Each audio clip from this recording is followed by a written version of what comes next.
Шинэ жил Евро сайтыг үзэж байгаа эрхэм үзэгч та бүхэндээ энэ өдрийн мэндийг хүргье. 2012 оны 5 дугаар сарын 4-5-нд Шведийн нийслэл үзэсгэлэнт Стокгольм хотноо Монгол орны хөгжилд нэртэй чуулга уулзалт болж өнгөрсөн юм а. Ингээд үзэгч та бүхэндээ Монгол орны хөгжилд нэртэй чуулга уулзалтын талаарх мэдээллийг хүргэх гэж байна. Анх 2005 оноос хойш Британий монголчуудын санаачлагаар 7 удаа Британд чуулга уулзалтаа хийсэн энэхүү арга хэмжээ энэ жил анх удаа Шведийн нийслэл Стокгольм хотод болж байгаагаараа онцлог юм а.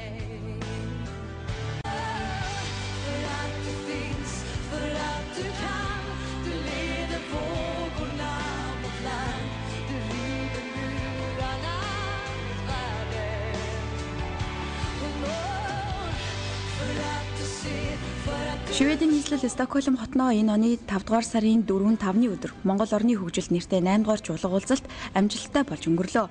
Анх 2005 онд 30 гаруйхан хүний бүрэлдэхүүнтэйгээр чуулганаа зохион байгуулж байсан ч өдгөө цар хүрээгээ өргөжүүлэн оролцогчдын тоо болоод сэдвийн хувьд тэлсээр байгаа нь чуулганы нэгэн давуу тал билээ. Энэ удаагийн чуулганы онцлог нь анх удаа Европын холбооны өөр улсад зохион байгуулагдаж байгаа бөгөөд өмнөх 7 чуулган Англи улсад болж байснараа онцлог юм. Өндөр технологи Европын стандартыг нэвтрүүлэх боломж нэртэй энэ удаагийн чуулганд Англи, Бельги, Франц, Португал, Герман, Унгар, Швед, Монгол, Голланд, Финлянд зэрэг улсуудаас 90 гаруй зочид төлөөлөгчид хүрэлцэн гэрж эх орныхоо хөгжилд оруулах хувь нэмэр өөрийн мэдлэг оюунаа хуваалцсан, харилцан бодол саналаа солилцож хөгжлийн гүрийг нээж байсан.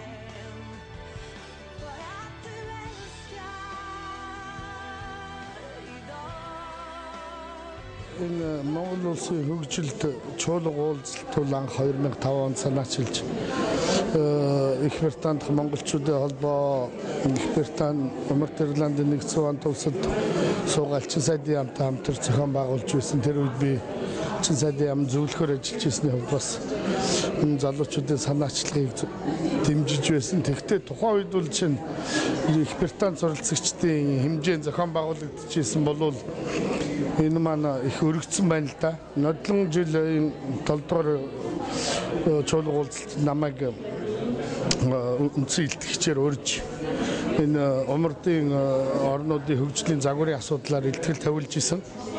Тэр чуулга уулзалтын дээр ямар санал гарсан гэхээр энэний хүрээ ер нь их өргөжлөө Европын холбоо төдийгүй гадаадд сууж байгаа нийт монголчууд суралцж байгаа оюутан залуучууд маань оролцдог боллоо. Тэгэхээр энийг бол бас зарим тохиолдолд зөвхөн Лондонд биш, Лондоныг оронд ээлжлэн зохион байгуулъя гэдэг саналыг тавиад тэгээд 8 дахь чуулга уулзалтыг одоо зохион байгуулах талаар анхаараач гэж хүсэл тавьсан. Тэгээ энийг манай Шведэд ажиллаж амьдардаг монголчуудын холбоод байдаг. Тэр холбоодын нэг холбоо нь Швед монголчуудын үндэсний холбоо дэмжиж санаачлагаа авч дэмжиж зохион байгуулъя гэдэг элчин сайдын яамны зүгээс дэмжлэг үзүүлж зохион байгуулж байна. Тэгээ энэ удаагийн энэ 8 дахь чуулга уулзалтын 1-р онцлог нь бол Лондоноос гадна, Их Британаас гадна болж байгаа онцлогтой. 2-дугаарт сэдв нь өөрөө өндөр технологи, евро стандартыг Монголд нэвтрүүлэх боломжийг гэсэн асуудал байгаа. Швед бол өөрөө өндөр технологийн хувьд шинэтгэлийн бодлогын хувьд шинжлэх ухаан боловсролын хөгжлийн түвшин аль алигээрээ бол дэлхийд хамгийн дээгүүр байранд орж явдаг орн. Энэ утгаараа өнөөдөр Шведийн төдийгүй умардын орнуудын туршлага өнөөдөр Монголд онцгой чухал болж байна л да. Эдийн засгийн хөгжлийн өсөлт нь ганц байгалийн баялагын ашиглалтан дээр тулгуурлаж өсөх биш. Өндөр технологи дээр, оюун дээр, хүмүүсийн боловсрол дээр, хүн дээр тулгуурлаж өссөн тохиолдолд тэр эдийн засгийн өсөлт бол жинхэнэ өсөлт болж хүндээ хүрдэг, нийгэмдээ хүрдэг. Тэр утгаараа энийг хийж чадсан орнуудын загвараас суралцахад энэ бол бас чухал ач холбогдолтой болж байгаагаар онцлогтой маа гэж бодож байна. Ер нь бол Монгол орны уул уурхай хөгжил, эдийн засгийн өсөлт нь энэ дээр тулгуурлаж хөгжиж байгаа тохиолдолд тэр салбарын дэд технологиг өөртөө нэвтрүүлээд өнөөдөр хөгжлийнхаа гол хурдцыг байгалийн баялагын ашиглалтаар биш өндөр технологиор хангаж байгаа эдгээр орны туршлага онцгой чухалтай гэж үзэх хэрэгтэй. Сэдвийн цар хүрээний хувьд авч үзэхэд өмнөх жилүүдийнхээс цаг үеэ дагаж өөрчлөгдөж байна уу? Сэдвийн цар хүрээний хувьд та юу гэж бодож байна? Ер нь бол өмнө болж байсан хурлууд бол мэдээж тодорхой сэдвүүд өндөгдөж байсан. Гэхдээ энэ удаагийнхад бол сэдв бол нэлээд наривчлагдаж өөрөөр хэлбэл Монгол орны хөгжилд хамгийн тулгамдж байгаа хөгжлийн өсрөнгүй хөгжлийг хангахад одоо яг хэрэгтэй байгаа энэ төр сэдвээр тогтож чадсан юм уу гэж бид ойлгож байгаа. Тэгээд хоёрдугаарт энд оролцогчид маань Монголоос ч хүмүүс ирж үндэс илтгэл тавьж байгаа. Дээрээс нь Европод, тэр байтугай Америк, Финляндд байгаа гадны иргэд Монголыг сонирхдаг Монголд ийм анд нөхдүүд хүртэл онлайн илтгэл тавьж оролцож байна л да. Өөрөөр хэлбэл Монголд өндөр технологиг хөгжүүлэх, евро стандартыг Монголд нутагшуулах энэ бүхэнд хувь нэмэр оруулж чадах тэр л оюутан сурагч судлаач эрдэмтэд бүгд өөрийнхөө санал бодлыг нэмэрлж байна. Тэгээд илтгэл бол нэлээд өргөн хүрээтэй болж байгаа учраас урд өмнөх тооны хувьд ч гэсэн их нэмэгдсэн байна. Чанарын хувьд ч гэсэн их нэмэгдэж байна. Тийм учраас салбар чиглэлүүд их олон болсон байна. Биотехнологи, нанотехнологи, тэгэл IT тийм ээ бүх л салбаруудын хүрээнд ер нь бид өнөөдөр Монголд өндөр технологиг, шинжлэх ухааны техникийн паркийг төлөвшүүлэх, цаашлах юм бол инновац шинжилгээний бодлогыг хэрэгжүүлэхэд бидэнд өөр нь юу хэрэгтэй байна? Тэр бүхнийг олон талаас нь ярилцсан ийм л өргөн хүрээтэй чуулга уулзалт болж байна. Оролцож байгаа боломжийг ашиглан нэр хүндтэй даалгаврыг биелүүлэх тийм хөргөн огцсон.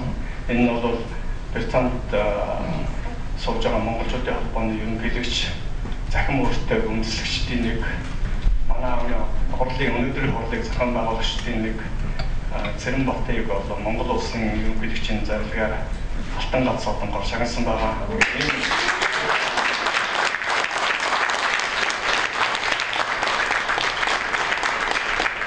Энэ төрийн хүнтэй одон гардуулахыг үүргийг одоо биелүүлэхээ гэж зөвшөөрнө. Монгол улсын одон медалийн номер 41-358 Дашцэвгийн Цэрэнбат нь Монгол улсын ерөнхийлөгчийн 2012 оны 02 дугаар сарын 15-ны өдрийн 31-р зарилгаар Алтан ганц одонгоор шагнагдсан бол энэ хүнлэх болгоо Монгол улсын ерөнхийлөгч захаагийн хэлбэр тавьж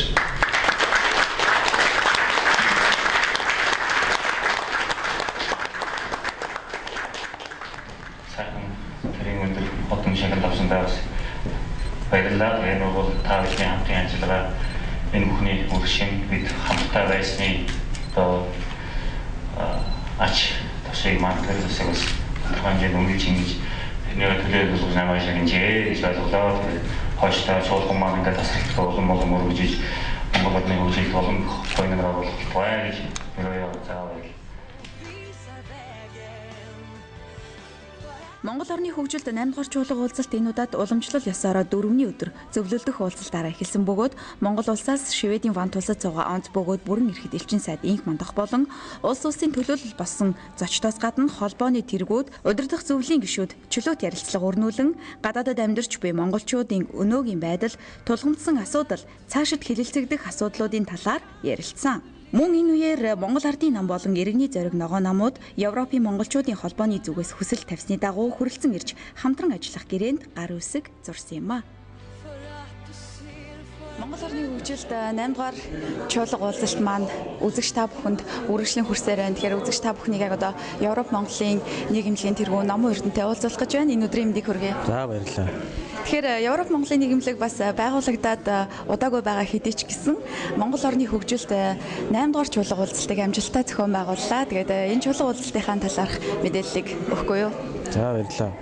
Энэхүү Монгол орны хөгжил тэмээх энэхүү сайхан нэртэй, сайхан агуулгатай энэ чуулга уулзалтыг бол анх 8 жилийн өмнө 2005 онд анх Британий монголчуудын холбоо, тэнд ажиллаж амьдардаг монголчууд элчин сайдын яамныхаа дэмжлэгтэйгээр анх үүсгэн байгуулж хийж үсэн юм түүхтэй. За энэ удаагийн 8 дугаар чуулганыг бол анх удаага Английн Лондон хотоос өөр хотод Шведийн Стокгольм хотод зохион байгуулж байгаа нь бол маш их өргөн утга агуулгатай болж байгаа маа. Энэ ямар утгатай гэхээр энэ чуулга уулзалт маань зөвхөн Лондонгийн тэр Английн монголчуудын чуулга уулзалт биш. Одоо бол энэ бол Европын утга агуулгатай өнгө аястай болж байгаа ийм сайхан чуулган болж байна. За Европ Монголын нийгэмдлийн хувьд бол энэхүү чуулга уулзалтын ерөнхий санаачлага зохион байгуулалтыг бол цаашдаа бусад байгууллагуудтайгаа хамтраад төрийн болон төрийн бус байгууллагуудтайгаа хамтраад явуулахаар болж байгаа. Энэ үйл ажиллагааг маань бол маш олон байгууллага, хувь хүмүүс, иргэд бол дэмжиж оролцож байгаа нь энэ удаагийн чуулган дээр бол маш их тод томроо харагдаж байна. Энэ төрийн байгууллагуудаас гадна маш олон төрлийн үүсгэл санаачлагын байгууллагууд энд цуглаж нэгдэж энэхүү чуулгандаа сайхан итгэл дүүрэн сайхан оролцож байна.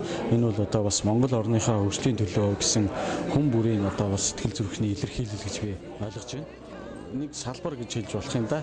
Энэ бол Европ Монголын нийгэмлэгийн зөвлөлт уулзалт өчигдөр болж өнгөрсөн.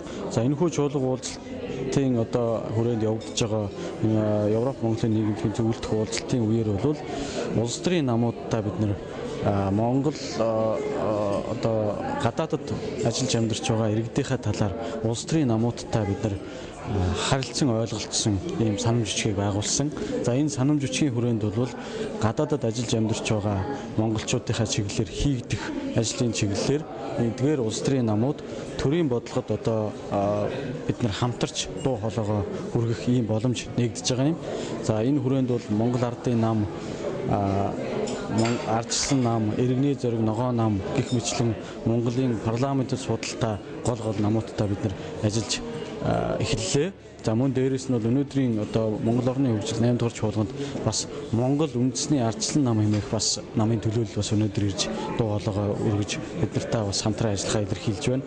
За энэ бол Монгол улсынхаа хөгжлийн төлөө гэсэн энэхүү чинхүү зорилготой энэхүү үйл ажиллагаанд бол бас бүгдээрээ хамтдаа дуу хоолойгоо нэгтгэж урагшаа алхъя гэсэн ийм өнгө аяс мэдрэгдэж байгаа нь маш их таатай санагдаж байна.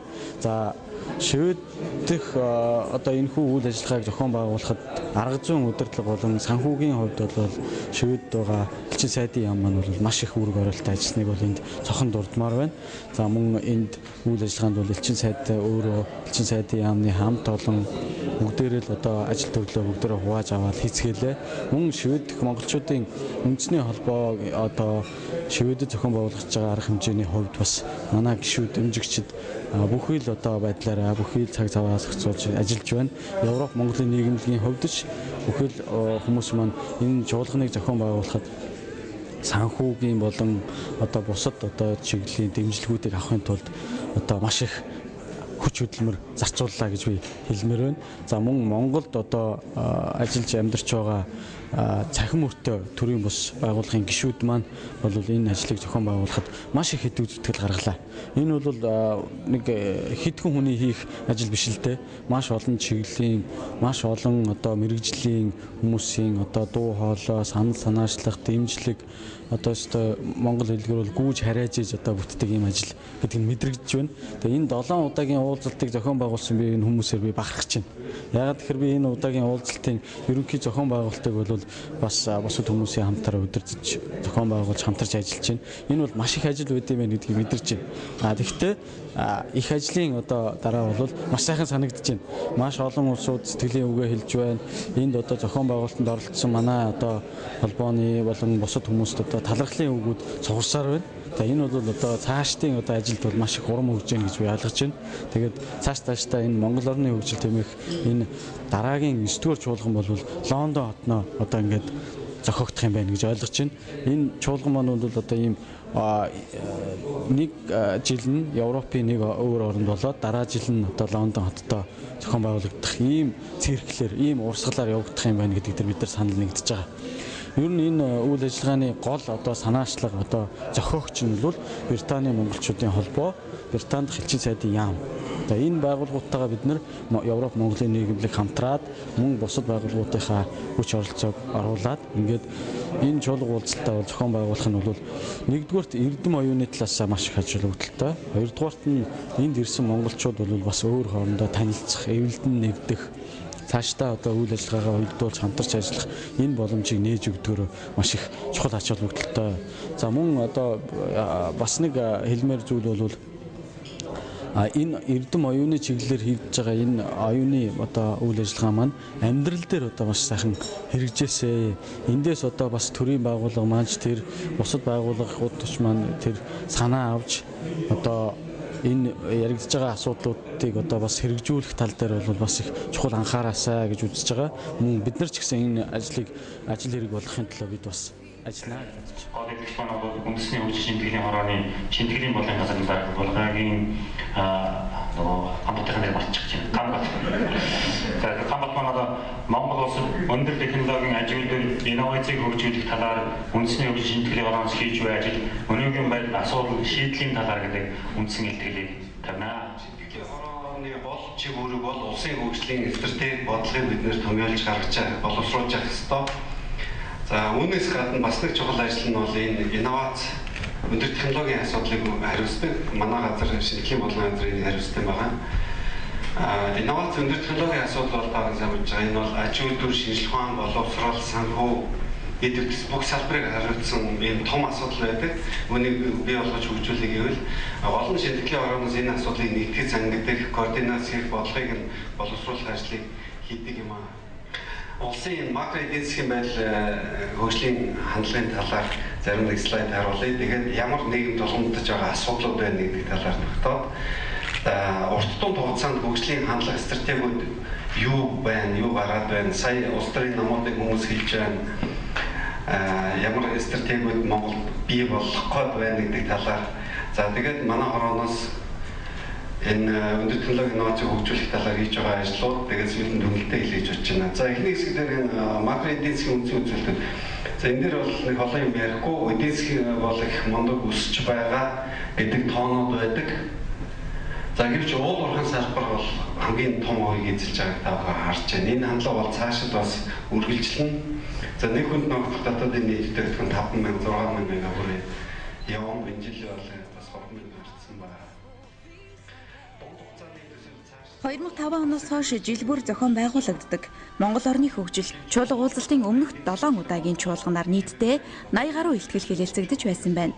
Сэдвийн хувьд байгаль орчин, Монголын эдийн засаг ба хүн, нийгэм соёл, нийгмийн ухаан, ангаах ухаан зэрэг олон сэдвүүдийг хөндлөн хэлэлцсэн билээ. Харин энэ жилийн хувьд өндөр технологи, Европ стандартыг Монголд нэвтрүүлэх боломж нэрийн дор илтгэлүүд тавигдсан бөгөөд Европын холбооны улсуудад ажиллаж амьдарч суралцж байгаа монголчууд оролцсон юм а. За Монгол улсад өндөр технологийн аж үйлдвэрийг хөгжүүлэх төрийн бодлого, засгийн газрын хөтөлбөр, за үүнийг хэрэгжүүлэхтэй холбоотой бусад инновацийн хууль, технологи хөтөлбөр гэх зэрэг асуудлуудыг бодлогын баримтгчдыг манай газраас бид нэр боловсруулж батлуулсан. За заримыг нь батлуулах төвшөнд явж байгаа. Тэгэхээр бидний энэ эх орондоо хэрэгжүүлж байгаа ажлын хүрээнд гадаад байгаа монголчууд маань энэ чиглэлээр ажиллаж байгаа, сурч байгаа. За зарим нь бизнес эрхэлж байгаа энэ хүмүүс цуглараад асуудлаа ярилцаад яаж эх орныхоо хөгжилд хөв нэмэр оруулах уу гэдгийг тал талаас ярьсан их чухал ач холбогдолтой боллоо гэж бодож байна. За энэ хуралдаанд нийтдээ 12 орноос 80 гаруй ийм залуучууд оролцож байгаа нь. За тэр Монголд бидний хийж байгаа энэ ажлыг хэрэгжүүлэх хичнээн хүч нөөц болцоо, мэдлэг, технологи, санхүүгийн бусад болцоо нөөц гадаад оронд байгаа бид нар бас мэдэж авлаа. За хамтын ажиллагааны сайхан гүүр бол бий боллоо гэж бодож байна. Олон салбараар тулгамж байгаа асуудлаар хэрхэн хамтарч ажиллах уу гэдгээ бид нар бас ярилцлаа. За дараагийн хурал семинарыг энэ чиглэлийн форумын хүрээнд юу хийх үү гэдгээ бас ярьлаа. За форумыг бэлтгэл ажлыг хангах хүрээнд Монголын бизнесийн байгууллагууд, за төрийн захиргааны байгууллагуудыг хийдвэртэй хамтарч ажилласан. За энд би зарим байгууллагыг бас нэр дурдж хэлхийг хүсэж байна. Үүнд нэгдүгээр Newcom Group, Бямсайхан захирал, За Монголын эдийн засгийн форум, найдлаа захирал, за засгийн газрын зөвгийн өр хөтөлбөр, энх эрдэнэ захирал, гадаад хэргийн яам, за мөн арт капитал их зэрэг компаниудыг төрийн байгууллагуудыг нэрлэхийг хүсэж байна. За мөн энэ хурлыг зохион байгуулахад маш миний хувьд бол онцгой дэмжлэг үзүүлсэн цахим өртөө за Мон Химо компани зэрэгт бас талархснаа хэлхийг хүсэж байна. Ер нь анхны хурлаас эхлээд Цэрэнбат тэгээд Америкт байдаг Баатар эднэртэй бас холбоотой байсан л да. Япон төгсөгчд бас энэ цахим өртөөгөөр дамжуулаад ер нь энд ийм сайхан жуулга уулзалт болдог гэж мэдчихсэн. Тэгээ би өөрөө болохоор Азаар болоо дагнан суралцж ажиллаж байсан. Тэгээд Европт бол ялангуяа Швед бол анх удаа ирж байна. Сэтгэл бол өндөр байна. Ягаад тэгэхээр Европын олон орны бас нэртэй сайн сургуулиуд суралцж байгаа мөн төгсөөд бас ажиллаж байгаа залуучууд одоо нэлээ сайн судлаач ирсэн байгаад бас зах зугаас нь танилцж байгаа сэтгэлээ өндөр. Тэгээ энэ бас гадаадд суралцж байгаа залуучуудын хувьд бол их онцлог хурал болоод шинэ өндөр технологи ялангуяа өндөр технологи тавигддаг ялангуяа Европын стандарт бол нэлээ чанга байдаг. Тэгээ энэ хоёрыг нэгтгсэн ийм сайхан илтгэл болж байгаа. Би өөрөө бас өндөр технологийн чиглэлээр ажилладаг хүний хувьд бол нано технологийн чиглэлээр ажилладаг хүний хувьд бол их сайхан байна. Яг тэгэхээр Европод болон одоо Азийн шинэ Япон, Солонгос гэсэн өндөр хөгжилтэй орнуудад байгалийн ухааны чиглэлээр тэр дотроо одоо биотехнологи, нанотехнологийн чиглэлээр суралцж байгаа залуучууд бол айгүй олон байна. Тэгээ энэ уулзалтын хамгийн гол ач холбогдол бол өндөр технологийн чиглэлээр одоо аж үйлдвэрийг хөгжүүлэх, судалгаа сургалтыг хөгжүүлэх Монголын одоо их сургуулиуд сурж байгаа залуучуудыг энэ чиглэлээр одоо бэлтгэх тэгээ бас өндөр технологийн аж үйлдвэрт оруулж байгаа нийгмийн эдийн засгийн ач холбогдолыг бас Монгол улсын хөгжил одоо нэвтрүүлэх үүднээс гадаадд энэ чуулга уулзалт болоод мөн одоо гадаад энэ чиглэлээр сурч байгаа залуучуудыг энэ холбосноор бол маш чухал ач холбогдолтой байх гэж бодож байна. Ягаад тэгэхээр шинэ гадаадд би өөрөө ч гэсэн залуу байхдаа суралцж байсан. 5-10 жил ингээд суралцаад ирэхээр яг тентхийн соёл одоо судалгаа сургалтанд бол дасчдаг. Тэгээ гинт одоо Монголд очихоор бүх юм байдгүй те. Маш одоо соёлын тийм шокт ороод стрессдэх ажилтаа сонирхолгүй болох эргээд одоо сурж байсан газар руу буцах гэсэн асуудлууд байдаг л та. Тэгэхээр эртнээс ингээ харилцаа ойлголцоо те. Ялангуяа Монголын одоо эдийн засаг нийгмийн нэлээд таатай орчин бий болж байгаа үед бол гадаадд энэ төгсөгчгээ Монголд зөвхөн одоо өөрөө ирэх биш шин технологитой бас дэд бүтцтэй олон танилд одоо профессор найз нөхдөдтэй болоод Монголд одоо өндөр технологийн аль нэг салбарыг хөгжүүлэхэд бол маш сайхан байна.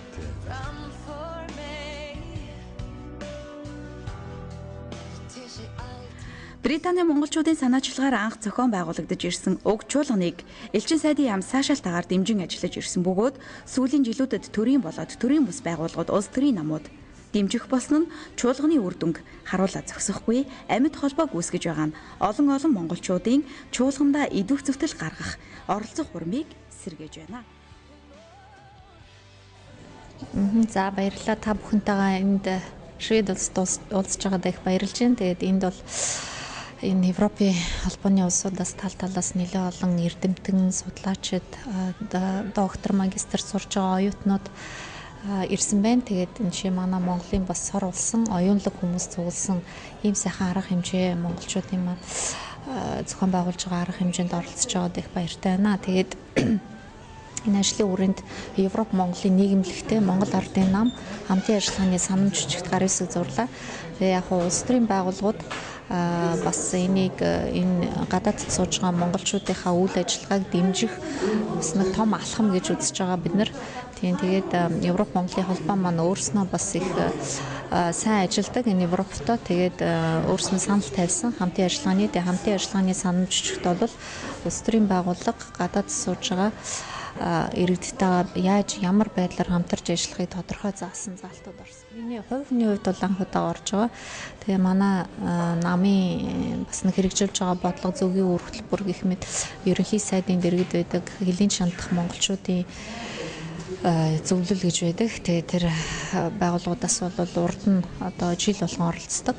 Тэгээд энэ удаад бол нэлээд хүнд тийм ээ хамгийн одоо эрэлт хэрэгцээтэй хамгийн сүүлийн үеийн шинэ сэдвэр энэ форум чуулга маань болж байгаа нэг онцлог байна. Тэгээд Монголоос бас төрийн байгууллагуудаас шинтгэлийн хорооноос тэгээд мөн Монгол Улсын их сургуулиас эрдэмтэн багш нар ирж оролцож байгаа нь бас нэлээ бас анхаарал татаж Европт байгаа монголчуудын чуулга уулзалтанд их өндөр ач холбогдол өгж байгааг бол харж байна. Тэгээд Монгол ардын нам ч гэсэн нэлээд одоо их ач холбогдол өгж ингээд бас тодорхой бүрэлдэхүүнтэйгээр оролцож байна. Шведийн фонд бол техник технологиороо дэлхийд тэргүүлдэг гэдэгтээ маргах хүн байхгүй. За мөн саяхны судалгаагаар Швед улс дэлхийн хамгийн шинийг эрэлхийлэгч орноор шалгарсан байсан. Энэ цаг үеэ олсон үед Монгол орны хөгжилд нэртэй чуулга уулзалт Шведийн нийслэл Стокгольм хотноо болж байгаа нь ирсэн зочид төлөөлөгчид болон монголчуудад маш их таатай санагдаж сайшаалтайгаар хүлээж авч байгааг энэ дашрамт дуулгахад таатай байна. Үзэгч та бүхэн MJL Евро сайтаар Монгол орны хөгжилд нэртэй чуулга уулзалтыг хүлээн авч үзэж байна. Өнөөдөр анх удаага Монгол их орны хөгжилд энэ уламжилт 8 дахь удаагийн чуулга уулзалт Швед улсын нийслэл Стокгольм хотод болж байна. Европын их олон орноос судлаачид, эрдэмчид, оюутнууд ирж оролцож байна. Бэлтгэл тавьж байна. Маш сонирхолтой арга хэмжээ болж байна. Анх удаага Швед улсад болж байгаагаар бас энэ онцлог. Би өөрийнхөө нээлттэй үгэн дээр бас хэлсэн. Энд бас хэд хэдэн зүйл нөлөөсөн байх гэж бодож байгаа. Манай Швед улсад сууж байгаа энэ элчин сайд энд манд бол энэ арга хэмжээг Лондонд ажиллаж байхдаа бас анх санаачилж байсан хүн байгаа. Ер нь монголчууд бол шинийг эрэлхийж их дуртай улсууд. Тэр утгаараа ч гэсэн бас нэг газар одоо зохион байгуулж байгаа хурлыг бас өөр оронд руу авчирч ингэж хийж байгаа нь бол бас тэр шинийг эрэлхийг санаатай нь холбоотой. Нөгөө талаар бидний өнөөдрийн энэ хурлын сэдв маань одоо Европын стандартыг Монгол нутагт одоо нутагшуулах тэр юутай уялдаж байгаа учраас Шведийн одоо өндөр хөгжүүлсэн технологи, шинжлэх ухаан тэр бүгдийг одоо өндөр хөгжсөн тэр орны нутаг дэвсгэр дээр хийх нь бол бас бидний энэ сэдвүүтэй уялдаж хурлынхаа үйл ажиллагааг явуулахад одоо бас нэг энд явуулах шалтгаан болсон баха гэж бодож. Одоогийн чуулга уулзалтыг одоо 4 ном болгож хэвлэж гаргасан өнгөрсөн жил. Тэгэхээр энэ бол бас нийтийн хүртэл болоход бидний зөвөөс өөрийнхөө хүч уулцаг асгалан хийж байгаа зүйл. Нөгөө талаар бидний энэ гаргаж байгаа илтгэл тусгагдж байгаа санааг төрийн одоо бодлоготой уялдуулах ажил бол бас нэлээд юу байгаа. Анхаарах зүйлүүд бас байгаа гэж бодож байгаа. Гэхдээ 2 жилийн өмнөхөөс одоо 6 дахь 7 дугаар чуулганд бол хөлийн чандад амьдарч байгаа монголчуудтай ажиллах зөвлөлийн төлөөлөгч нар оролцож эхэлсэн. Энэ нь бол бидний одоо тэр энд яригдсан зүйлийг засаг төрийн одоо бодлоготой уялдуулах, тэнд хэрэгжүүлж байгаа, энэ чиглэлээр хэрэгжүүлж байгаа хөтөлбөрт тусгахад одоо энэ засгийн газрын төлөөлөгчд оролцож эхэлсэн нь бол хэрэгжилтийг бас нэг бодиттой болгоход нэг хөшүүрэг болж байгаа гэж үзэж байна. Мэдээж бидний зүгээс бол энэ зүгээр нэг илтгэл тавиад орох биш. Энийг бол одоо Монгол орны хөрсөн дээр буулгахад бид өөрсдөө болцоогоор яаж байгаа ажиллаж байгаа. Энэ жилийн энэ оролцогчдын бүрэлдэхүүнээс харах юм бол төрийн бус байгууллагын төлөөлөл тийм аа өргөн хэмжээнд орсон байна. Тэдний болцоог бас ашиглах хэрэгтэй. Засгийн газрын агентлагуудын төлөөлөгчд оролцож байна. Тэгэхээр энэ бол одоо цаашдаа бол энэ тавьж байгаа илтгэлүүдийг хөрсөн дээр буулгах, хэрэгжүүлэх, Монгол оронд хэрэгжүүлж байгаа тэр олон төслүүдэд хамруулах энэ бүх ажил бол хийгдэх ёстой. Энд бол бидний анхаарах зүйл их. Монгол орны хөгжил 8 дугаар чуулга уулзалтын мэдээллийг хүлээн авч үзэж байгаа эрхэм үзэгч та бүхнийг яг одоо Британд дахь монголчуудын холбооны тэргүүнд Даш Зэвгийн Цэрэнбаттай уулзах гэж байна. Юуны өмнө өнөөдөр өглөө та бас Монгол улсын ерөнхийлөгчийн зарилгаар Монгол орны хөгжил дэвшилт онцгой хувь нэмэр оруулсныхаа төлөө төрийн өндөр хүндтэй шагналуулах Алтан гац одонгоор Ингрэмласанд нийт монголчуудынхаа өмнөөс танд баяр хүргье. За баярлалаа.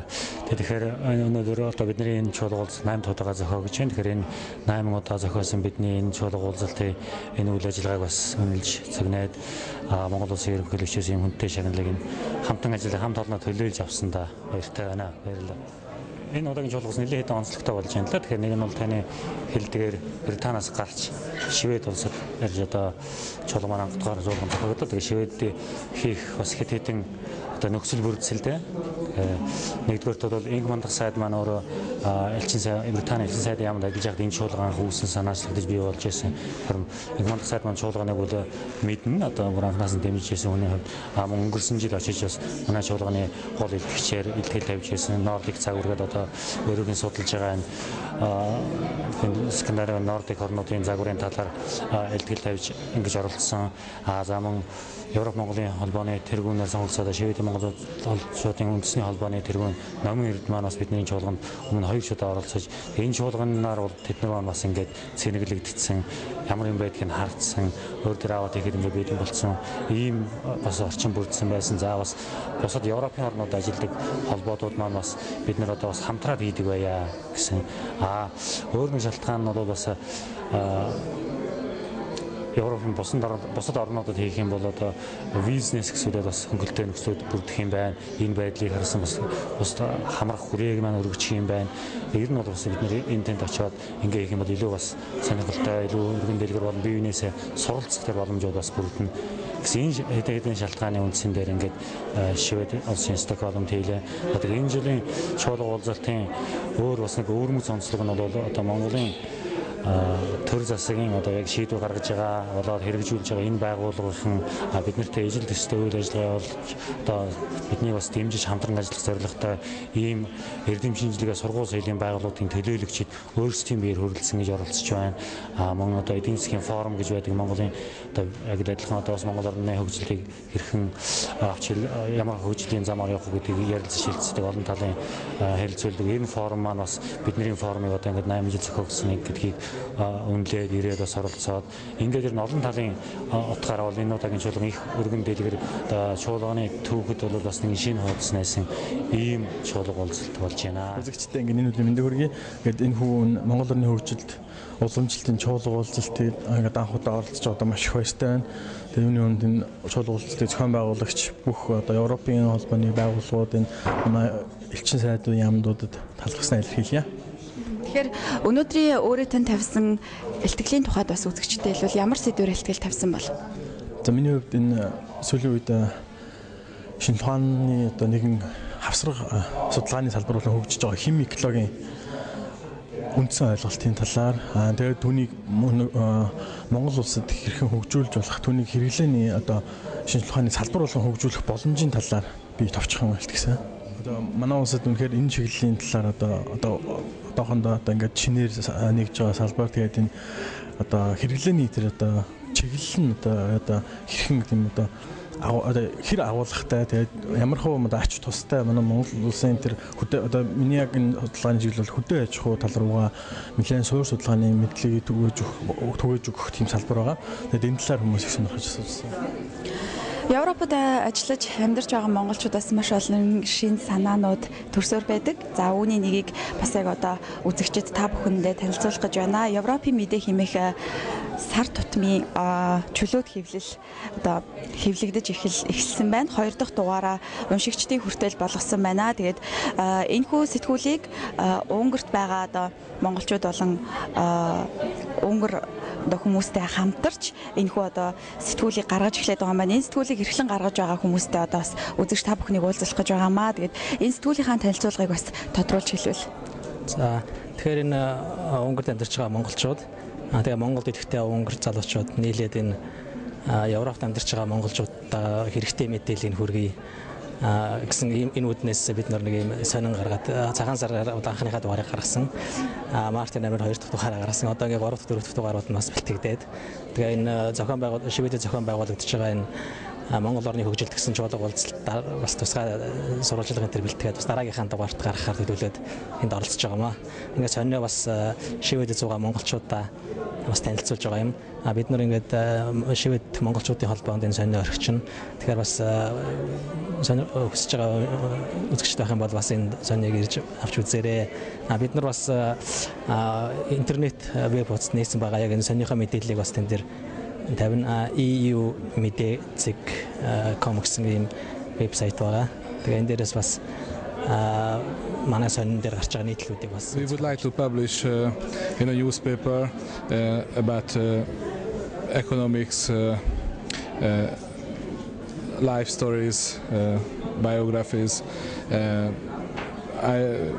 I think that we would like to broadcasting some possibilities to invention, entrepreneurship, and something like this, and some advertisement too.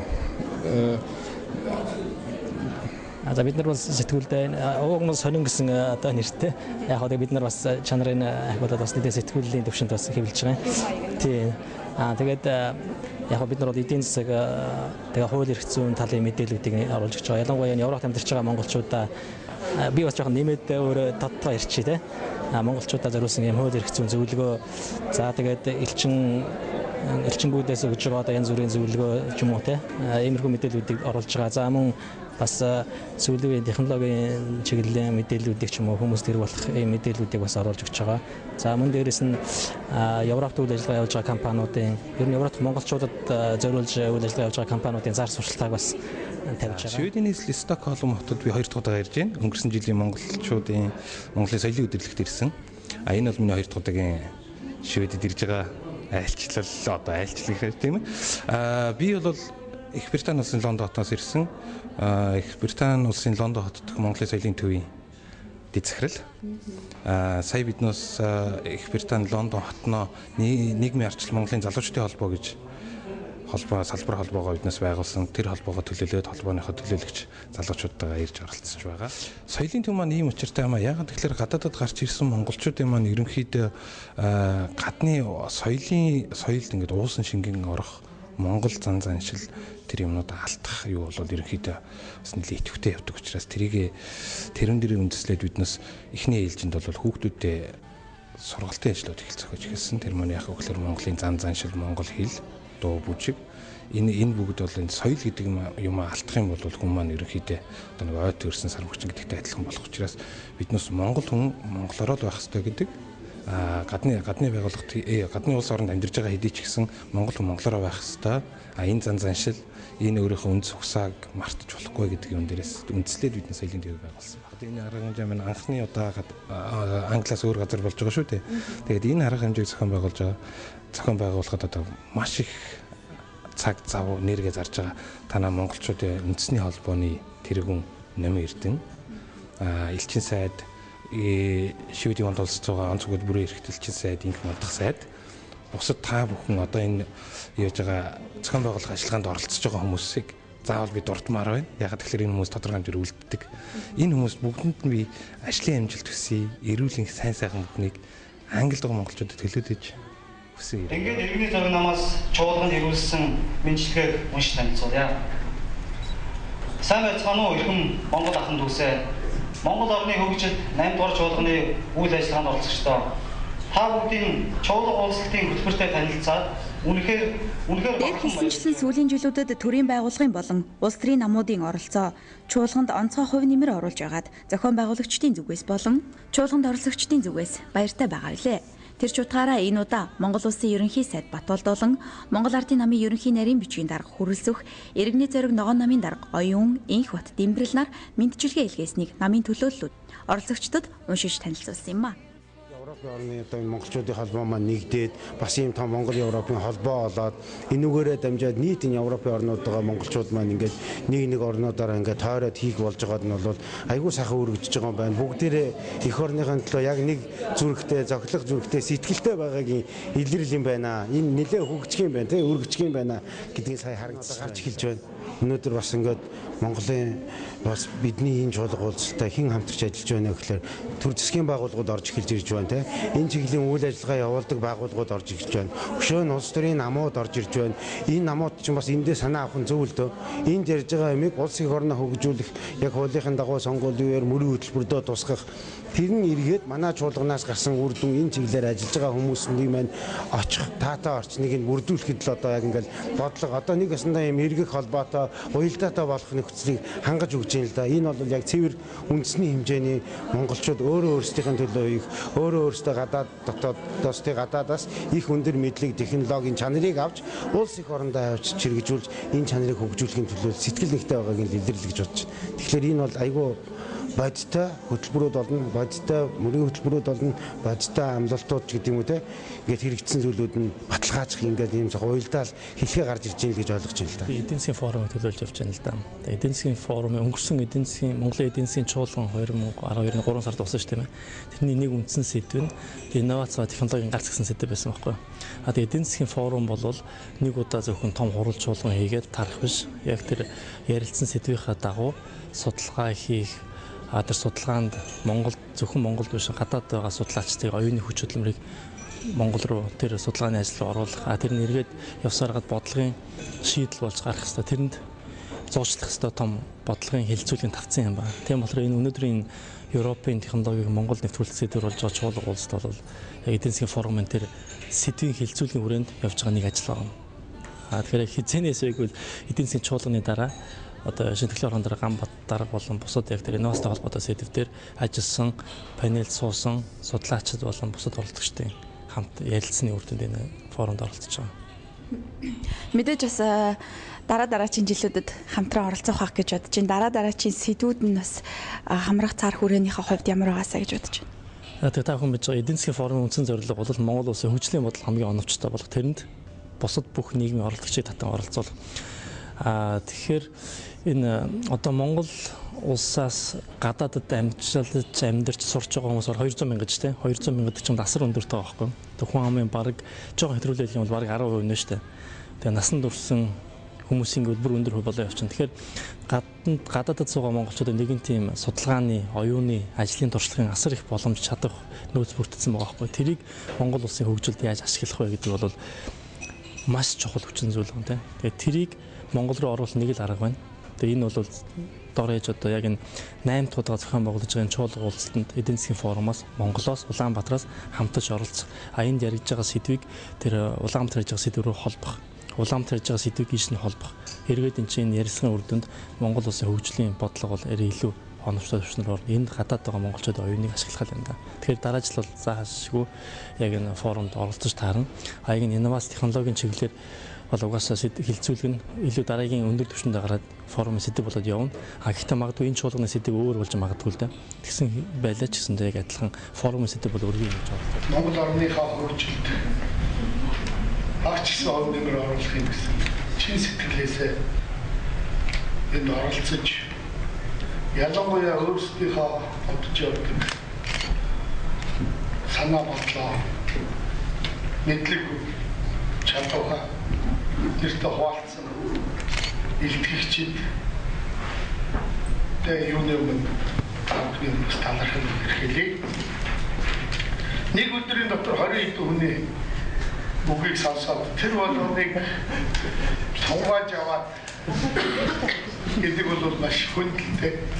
Гэхдээ энэ бол залуу хүмүүс оюунлог хүмүүсийн нэг том хүнд хөдөлмөр биш байхаа гэж найдаж байна. Ер нь бол өглөөнөөс аваад илтгэлийг сонсож байгаа. Илтгэлүүд их олон талтай. Нэг хэсэг нь шинжлэх ухааны суурь судалгаанууд, нэг хэсэг нь хавсрал судалгаанууд, нэг хэсэг нь бүр тодорхой хэрэгжиж байгаа төслүүд, нэг хэсэг нь болохоор зэрэг манай төвөөс хийсэн мэдээллүүд бол төр засгийн бодлого гэдэг ингээд олон төрлийн мэдээллүүдийг авч авлаа бид. Энэ бол ямар ч байсан өндөр технологиг Евростандартыг Монгол нэвтрүүлэх энэ шаардлагын үүднээс цаашдаа юу хийх вэ? Ямар юм бэ гэдэг санаа бодлыг бидний оюун бодлогод тодорхой хэмжээгээр нэг тодорхой үр суулгасан байх гэж байна. Хүн болгоны бодлого. Өчигдөр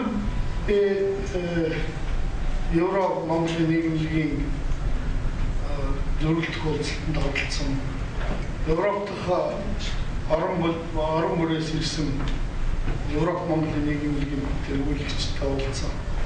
Гэхдээ би нэг юм хэлжсэн тэрийг би өнөөдөр хэлчихнэ. Иймэрхүү арга хэмжээнүүдийн ач холбогдол нь мэдээж хэрэг өнөөдөр сонсож байгаа илтгэлийг бүгдийг бид базж авахтай биш байх л та. Энэ дотроос үнэтэй цэнтэйг ялгаж салгаа. Хамгийн гол нь цаашдаа хэрэгжүүлэх хийх ажлыг хамтарч хийх холбоотой.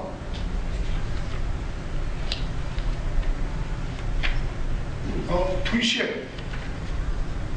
Тэгвэл нөхрөө олж аваад иймэрхүү уулзалтуудыг ач холбогдол олон байдаг байх гэж байна. Өөрөөр хэлбэл нэгэнт өндөр технологийн шинжлэх ухааны байгууллага ихтэй сургуульгүйгээр бизнесгүйгээр төр засаггүйгээр төсөөлөх аргагүй юм. Энийг шин шатанд гаргахыг үл энэ гурвын хамтын ажиллагаа байж хэмээж болдгийм байна гэдгийг өнөөдрийг хүртэлх бусад орны хөгжлийн туршлага бидэнд харуулж байгаа гэдэг дүгнэлт байна. Тэрнтэй адилхан цаашдаа өндөр технологиг Монголд сууршуулах, нутагшуулах, евростандартыг хэрэгжүүлэх гэх юм бол энд байгаа эрдэмтэд судлаач, оюунлаг хүмүүс, төр засгийн байгууллагын ажилтнууд, эдийн засгийн форум гэх мэтлэнгийн think tank байгууллагууд, тэгээд дээрээс нь бизнесийн хамтарч ажиллах хэрэгтэй. Тийм учраас өнөөдөр эндээс олон сайхан ажил хэргийн холбоо цааш үүсэж их зүйлийг хийх болов гэж олон найдаж байна. Уг чуулганыг шивэддэх монголчуудын үндэсний холбооны хамт олон энэ жил зохион байгуулсан бөгөөд чуулганы үеэр өвөө эмээтэй болцгоё сайн үлсийн аяны сувлаад худалдаа явагдсан юм. Энэ нь Монгол улс Төв аймаг дахь Батсүмбэрийн насрамжийн газарт байгаа настан буурлуудад чин сэтгэлийн болоод эд материалын тусламж хүргэх аян билээ. Өвөө эмээтэй болцгоё аяны үйл ажиллагааны хүрээнд ирсэн зочид төлөөлөгчдөөс олон талархлын үгийг хүлээн авсан билээ. Ингээд Монгол орны хөгжилд нэртэй 8 дугаар чуулга уулзалт Шведэд амьдарч ажиллаж байгаа монголчуудын урлагийн тоглолтоор өндөрлсөн юм а. Үзэгч та бүхнийг Швед дэх монголчуудын үндэсний холбооны дэд тэргүүн үлзий сайхантай уулзах гэж байна. Энэ өдрийн мэндийг хүргэе. Баярлалаа. Сайн байцгаана уу үзэгчдээ. За тэгээд Шведийн Вант улсын нийслэл Стокгольм хотноо Монгол орны хөгжилд нэртэй маш том чуулга уулзалтын 8 дугаархыг амжилттайгаар зохион байгуулж байна. Тэгээд зохион байгуулалтынхаа үйл ажиллагааны талаар бас мэдээж сэтгэлдээ үзэгчтэйгээ хуваалцвал гэж бодож байна. Зохион байгуулах болсон шалтгаан гэхээр энэ тийм ихтгэл цөөрийн асуудал яригдж байгаа байхгүй юу? Шведэд зохион байгуулна гэдгийг бол мэдээж цаанаасаа бол бид нэр шийдэцгээсэн байгаа. Тэгтээ Шведийн зохион байгуулж яг үйл ажиллагааг хийх групп бүлэг гэхээр одоо яг энд бид нэр ороод ирж байгаа байхгүй юу? Тэгэхээр нөгөө Швед чинь 2 холбоотой байгаа шүү дээ. Тэгэхээр яг үндэсний Швед дэх үндэсний холбоо гэдэг утгаараа манайх бол яг зохион байгуулалт хийсэн байгаа. Тэгээд эхний нэгдүгээрт бол их талархаж байна л да. Ийм өндөр мундаг итгэл өшөөдөр нь хариуцлага өгсөн. Хоёрдугаарт бол энэ бүхний чи ардалтай бидний хилдэг те нууц ноёнднуудын хийгдэж байгаа харагдахгүй байгаа хүзрийн хүмүүд бол яг бид нар одоо үндэсний холбооныхын ингээд хийлээ. Сурах юм их байла. Одоо анх удаа их том хэмжээний бидний яг манай үндэсний холбооны хувьд бол их том хэмжээний Европт байгаа монголчуудын зохион байгуулж байгаа том хэмжээний зүйл яг арга хэмжээг зохион байгуулж байгаа утгаараа бол сурах юм ихтэй байлаа. Мэдээж анхаарах юм олон байлаа. Шүүмжлэлтэй хандж яана өөрсдөө сурж байна. Явцын дунд тэгээд оролцож байгаа хүмүүс бас сэтгэл хангалуун байгаа гэж найдаж байна л да. Ийхүү Шведийн нийслэл Стокгольм хотноо Монгол орны хөгжилд нэртэй 8 дугаар чуулга уулзалт Европын стандартыг Монголд хэрэгжүүлэх нэртэйгээр зохион байгуулагдаж өндөрлөө.